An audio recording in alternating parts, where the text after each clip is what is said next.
कौना बात पे भइलू नगिनिया हो, काहे रूसल बारू मोरे धनिया हो। अरे का भइल बा हे रानी, कुछ तो बोला।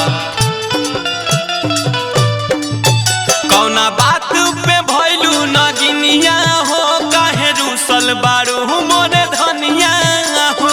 नाम के भतार नहीं कहू सिंहार को बोलइलो ए राजा, ना श्रद्धा पुरइलो ए राजा, तो हमके रोइलो ए राजा।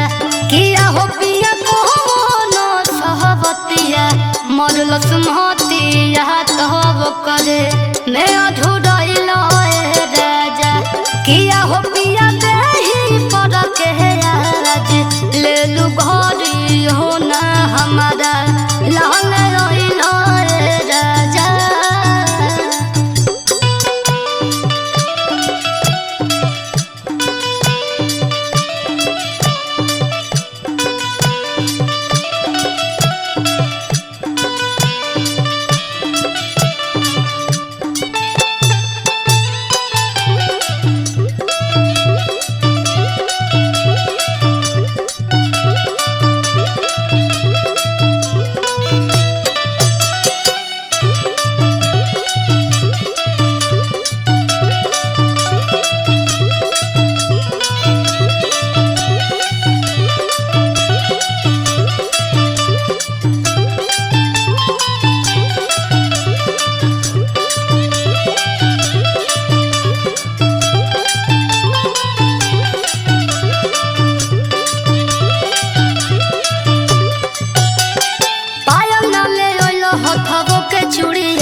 कुछ नहीं आलो बोझ बाटे धनी का पर हो।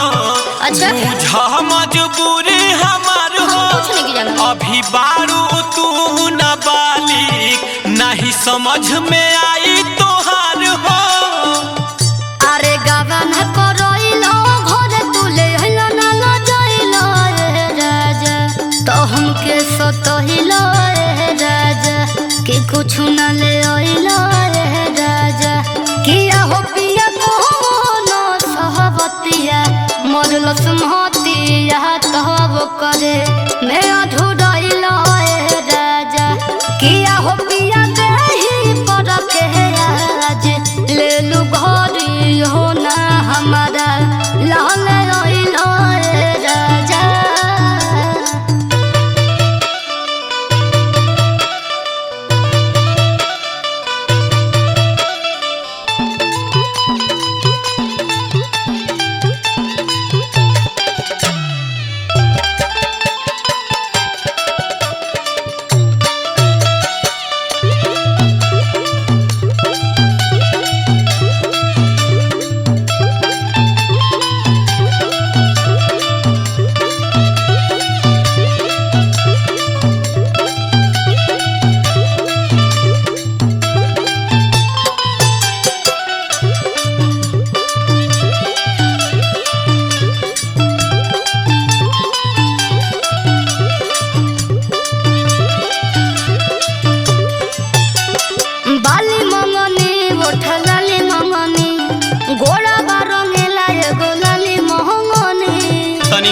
समझल जाला। सुना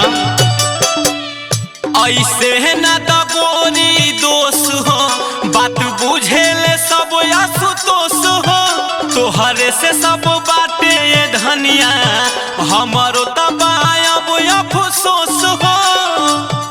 अरे ले गइल बाजार एगो सूती साला भर ना दिलइलो ए राजा, तू हमके रोइलो ए राजा कि जीवा जो रहिलो ए राजा। किया हो पिया को न सहबतिया, मरल सुमह संगतिया तब करे मैं अधूरइलो राजा किया हो पिया देही पर के आज ले लू घर